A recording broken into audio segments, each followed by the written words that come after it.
The 2025 Las Vegas Grand Prix was going to be a party of speed, lights and glory for McLaren, but it ended up being a media hell. Just hours after Lando Norris crossed the finish line first, and Oscar Piastri celebrated a solid podium finish, the FIA dropped the gavel. Both single-seaters disqualified. The reason? Illegal wear on the rear flat-bottom skids. Until then, the news was already bomb. But what came next, what Nico Rosberg said, is what transforms this incident into a real war against the governing body of motorsport. Today you will discover why Rosberg's reaction can mark a before and after in Formula One.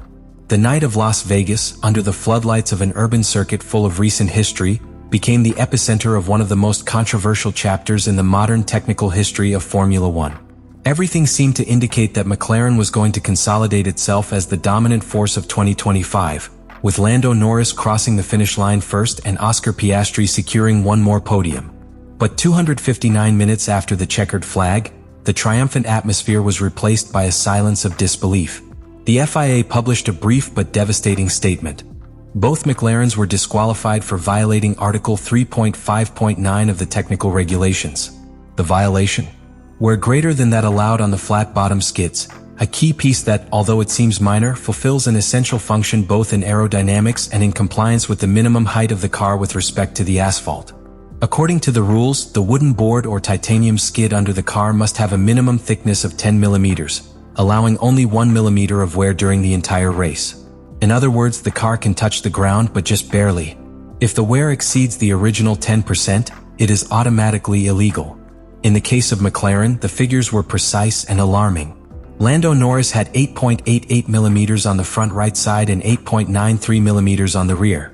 Oscar Piastri recorded 8.96 millimeters on the front left, 8.74 millimeters on the front right and 8.90 millimeters on the rear right. These data were not estimates, nor subjective evaluations. They were collected by the new Mitutoyo micrometer, a measuring tool purchased by the FIA in May 2025. This device is capable of measuring with a precision of up to 0.001 millimeters, a significant improvement over instruments used in previous years. In a category where milliseconds make the difference between glory and disaster, the ability to detect variations imperceptible to the naked eye redefines the level of technical scrutiny. And in this case, it was relentless. Afterwards, Hablo Stella identified 3 pillars on which they based their defense. First, the unexpected phenomenon of porpoising that affected both cars. Second, the lack of effective track time to make adjustments. And third, the existence of accidental damage that altered the behavior of the flat bottom during the race. Each of these arguments, taken separately, might sound weak. But combined, they build a narrative that calls into question whether the disqualification, while technically correct, was truly fair within the context of the actual competition. Let's start with porpoising. This phenomenon, which since 2022 has become the Achilles heel of the era of ground effect, refers to that rhythmic vertical bounce that cars suffer when the air flow under the car comes into resonance with the aerodynamic load. According to Stella, this rebound was more aggressive in the race than they had detected during training. But why? Because the car in race mode, with a full tank, new tires and a more aggressive suspension and load configuration, responds differently than it did on Friday or Saturday. Porpoising, which seemed controlled, was unleashed violently when entering a regime of competition. Result: greater contact of the flat bottom with the asphalt, and therefore greater wear than expected. The second point relates to preparation time. The Las Vegas Grand Prix was conditioned by an extremely limited first day of practice due to the weather and logistical problems of the night event. The sessions were short, interrupted, and at many times useless for working on long runs or race simulations. This left McLaren and not only them with a very scant amount of data to evaluate the car's actual behavior under full race conditions. And here a paradox arises. The regulations require compliance with parameters designed for ideal situations, but the reality of the weekend was anything but that. The third argument, and perhaps the most specific, is structural damage. Following post-race inspection, McLaren engineers identified accidental damage to the flat bottom anchor points. These damages, possibly generated by passing over the slopes or potholes of the Las Vegas urban layout, would have compromised the structural rigidity of the skate, allowing more flex than desired. By losing that rigidity, the bottom of the car began to vibrate or give way more, causing constant contact with the asphalt and accelerating wear. Technically, this is plausible. The flat bottom is not a monolithic structure. and its behavior can be affected by minor impacts that are not easily detected from the outside. But beyond the technical, McLaren also relied on precedents. They pointed out that during 2025 there had already been other violations of the same technical article, such as in the cases of Lewis Hamilton in China or Nico Rosberg in Bahrain. In these events, the wear and tear also exceeded the limits, but the sanctions were different or, in some cases, non-existent. McLaren was not asking for impunity but for consistency. The commissioners, led by Vittorio Liuzzi, listened to all these arguments.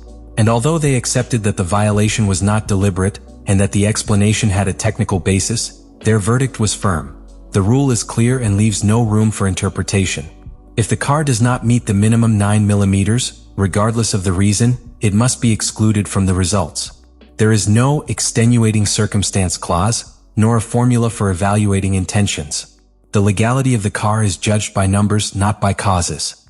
This is where the most complex debate of all comes in. Should F1, a discipline where every technical detail matters, maintain absolute rigidity even when the technical context suggests there was no advantage sought? Or should it update its regulations to distinguish between intentional design flaws and operational accidents? This time, McLaren fell on the wrong side of interpretation. And their defense, no matter how solid it was not enough to avoid the sanction. During a live broadcast on Sky Sports F1, Rosberg held nothing back. Bluntly, he described the sanction against McLaren as a disproportionate, incoherent, and selective action. But what was most impactful was not the tone, but the content of his statements. Because Rosberg did not limit himself to defending the Woking team, went further. He pointed directly to the core of the problem, the lack of coherence in the application of the technical regulations and the apparent bias with which the FIA judges some teams against others. In his words, when a norm is applied with such a level of mathematical precision, but arbitrarily according to the political context, the problem is no longer technical, it is institutional. Rosberg brought up recent examples that reflect a worrying trend. He mentioned the case of Mercedes in China, where Lewis Hamilton also suffered flat bottom wear, but received a less severe penalty. He spoke of Nico Rosberg in Bahrain, who presented measurements similar to Piastri's and was not excluded. What Nico did was open a wound that many within the paddock preferred to keep closed. The suspicion that there is an unwritten hierarchy between the teams, where certain names seem to have a cushion of leniency that others cannot afford. But Rosberg's speech went even deeper. What truly outraged the German was the way in which the FIA presented the ruling, as an objective and clean application of the regulations. According to him, this is a dangerous illusion. The use of the new mid-toil micrometer, no matter how sophisticated it may be, does not make sports justice an exact science. On the contrary, what it does is reduce the margin of tolerance to the point of eliminating any possible contextual interpretation, ignoring the external factors that influence the behavior of the car. Rosberg also questioned the timing and manner in which the disqualification statement was issued. Why did it take more than 4 hours after the race? Why was the decision not accompanied by an open technical conference, explaining the exact parameters used?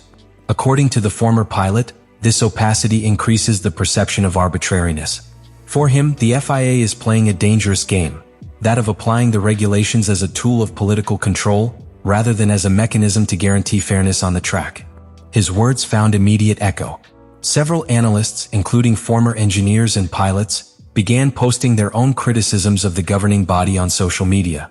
Andrea Stella, without mentioning it directly, acknowledged days later that Rosberg's position was brave and necessary to open the debate on the evolution of the technical regulations in the face of the advancement of technology. And what is being discussed here is not simply a disqualification. It is the message that is being sent to the entire paddock. If the FIA can eliminate a leading team for a 0.12 mm variation in a part subject to dynamic deformation, then the question is not whether the regulations are fair, but whether they are designed to be inflexible on purpose. Rosberg suggests that this rigidity can be used as a weapon, a power tool to discipline teams, shape narratives, or even manipulate the competitive balance. At this point, the issue stopped being technical. He became a politician.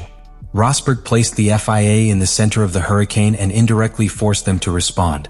Because if someone like him, champion, analyst, businessman with deep knowledge of the paddock, publicly states that the application of the regulations is biased, that is not a criticism. It's an accusation. And although the FIA has not yet issued a direct response to his words, the damage has been done. Because what Rosberg managed to do was give voice to a latent concern, The feeling that in modern Formula One, the regulations are no longer only used to measure cars, but to shape the championship. Let me know in the comments what you think of all this.